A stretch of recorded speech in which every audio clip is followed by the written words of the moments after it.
C. Negara Kesatuan Republik Indonesia sebagai satu kesatuan.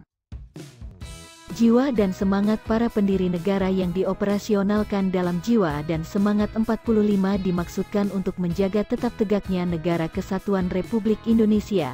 Pasal 1 ayat 1 UUD Negara Republik Indonesia tahun 1945 menyatakan, negara Indonesia ialah negara kesatuan, yang berbentuk republik, dan pasal 37 ayat 5, menegaskan khusus mengenai bentuk negara kesatuan Republik Indonesia tidak dapat dilakukan perubahan.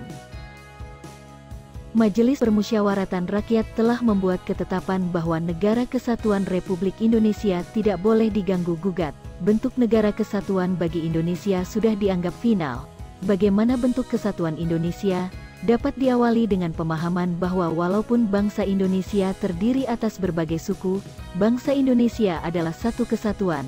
Menurut data Badan Pusat Statistik yang dilaksanakan pada tahun 2010, di Indonesia terdapat 1.128 suku bangsa.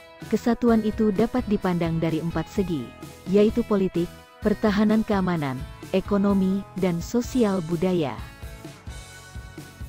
1. Indonesia sebagai satu kesatuan politik.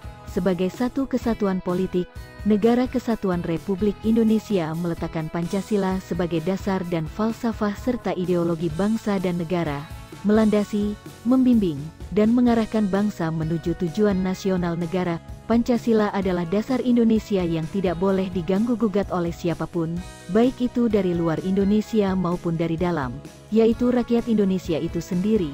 Secara psikologis, bangsa Indonesia harus merasa bahwa mereka adalah senasib, sepenanggungan, sebangsa, dan setanah air, serta satu dalam tekad untuk mencapai cita-cita bangsa. Seluruh kepulauan Nusantara ini merupakan satu kesatuan hukum. 2. Indonesia sebagai satu kesatuan wilayah.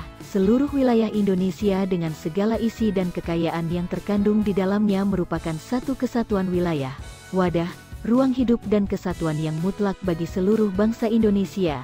Ini menjadi modal dan milik bersama bangsa Indonesia yang juga terdiri atas berbagai macam suku dan berbicara dalam berbagai bahasa daerah, memeluk dan meyakini berbagai agama dan kepercayaan terhadap Tuhan Yang Maha Esa. Haruslah merupakan satu kesatuan bangsa yang bulat dalam arti yang seluas-luasnya.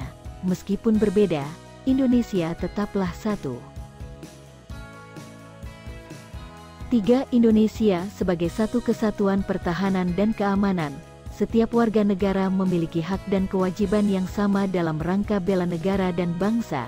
Setiap ancaman terhadap suatu pulau atau suatu daerah pada hakikat merupakan ancaman terhadap seluruh bangsa Indonesia.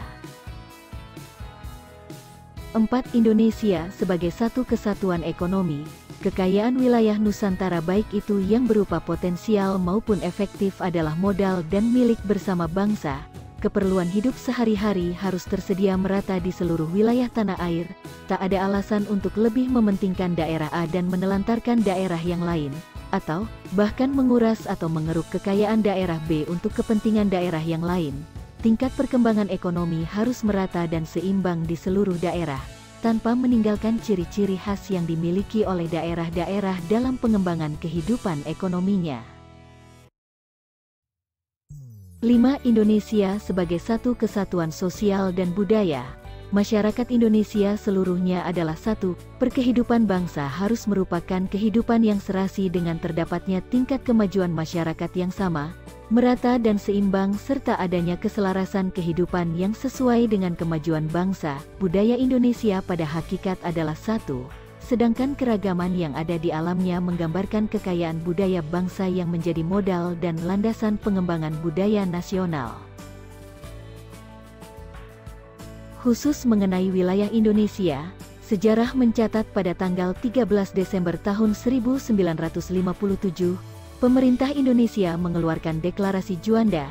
Deklarasi itu menyatakan bahwa segala perairan di sekitar, di antara, dan yang menghubungkan pulau-pulau yang termasuk dalam daratan Republik Indonesia, dengan tidak memandang luas atau lebarnya, adalah bagian yang wajar dari wilayah daratan negara Republik Indonesia dan dengan demikian merupakan bagian daripada perairan pedalaman atau perairan nasional yang berada di bawah kedaulatan negara Republik Indonesia. Penentuan batas laut 12 mil yang diukur dari garis-garis yang menghubungkan titik terluar pada pulau-pulau negara Republik Indonesia akan ditentukan dengan undang-undang. Sebelumnya, pengakuan masyarakat internasional mengenai batas laut teritorial hanya sepanjang 3 mil laut terhitung dari garis pantai pasang surut terendah. Deklarasi Juanda menegaskan bahwa Indonesia merupakan satu kesatuan wilayah Nusantara. Laut bukan lagi sebagai pemisah, tetapi sebagai pemersatu bangsa Indonesia.